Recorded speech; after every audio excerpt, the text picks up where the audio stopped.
Patxi Zubizarretak eta Jokin Mitxelenak Munduketariak liburua ondu dute. Ordiziako Urdaneta eskola publikoaren 50. urteurrenaren harira kaleratu dute lana Eren argitaletxearekin.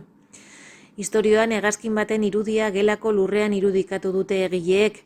Eskolan, 30 jatorri baino gehiago islatzen dira, eta hegazkin horretan bidaiak egiten dituzte ikasleek. Aurten Ordizian ospatuko dugu Euskal Eskola Publikoaren 31. jaia, publikoa Aido Lemapean, eta jaiaren baitan ipuin bat sortu dugu, Munduketariak ipuina sortu dugu. Elkartu ginen guraso talde bat, eta hasi ginen zerbait berezia egin behar dugu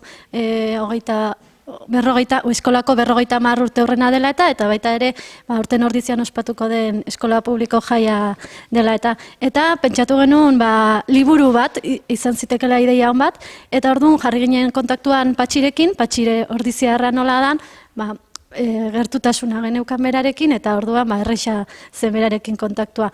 Eta berari komentatu genion, eta berak segituan baietz esan zigun, berak gero Jokinekin hitz egin zuen, eta gero beraiek Ereinekoekin, eta proiektua horrela atera da horrera. Patxirekin hitzen genuen, eta pixkatxo bat eskolako egoera, eskolako ezaugarriak komentatu genizkion, eta gero bere sormenaren baitan junda, baina liburuan agertzen dien zehaztasun asko eskolako gauzak agertzen dira, baso eskola, hamaiketakoarena, dagoen aniztasuna, hori dena eskolako bizitza da. Orain garai honetan aur literaturaren eguna ospatuko da apirilaren 2an, Hans Christian Andersen eguna, eta aitzaki horrekin eskolaz eskola gabiltza, ezta?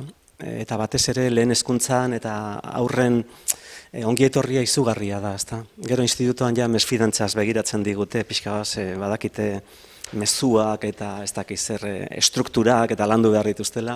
Eta adin honetan lan egitea eta espiritu honekin ederra egin zitzaidan hasieratik. Gero ezin asmaturik ibili nintzen argumentoa irekia nuen, eta hori behar dut bestela lan egiteko. Eta hori bururatu zitzaidan hegazkin baten irudia, gelan lurrean margotua edo fisikoa, Jokinek fisikoa bizikleta bat irudikatu du. Eta eskolan 30 jatorri baino gehiago islatzen baldin badira, hegazkin horretan bidaiak egiten dituzte, munduko jatorri desberdinetara. Eta hor sortu zitzaidan pixka bat argumentuaren intriga eta laguntasuna, keinu txikiak. Eta poliki-poliki lehendabiziko zirriborroa egin, eta Jokinek esan duen bezala, gurasoi pasatu, irakaslei pasatu, haien normalean editoreak egiten duena, eskolak egiten zigun guri, ezta? Eta, nik uste gure espiritua irekia dela, ezta? Eta beti ikasteko gaudela, eta alaxe, uste dut bi ona izan dela hori. Guretzako hau da gure altxor txiki bat. Hemen agertzen den istorioa azkenen gure harmoni protagonista, gure talde moreko harmoniren istorioa da izan diteke. Orduan, guretzako hau da postasun bat, eta urtengo festa guztiak borobiltzeko aukera ezin hobea. Kasu honetan lehen aipatu dut prozesu komplikatua, esango dugu komplikatua zela, komplikatu xamarra. Zela, jende asko, gremio asko parte hartzen zutelako, kasu honetan. Lan hori dana egina zehonean orduan deitzen dioten marrazkilariari. Beraz, nire partia oso horreza zen. Alde gidoia eta alde plastikoa ere patxek egina utzi zidan, oso lan erresa zen. Nire lan oso erresa zen, asunto guzti honetan. Ez da egia.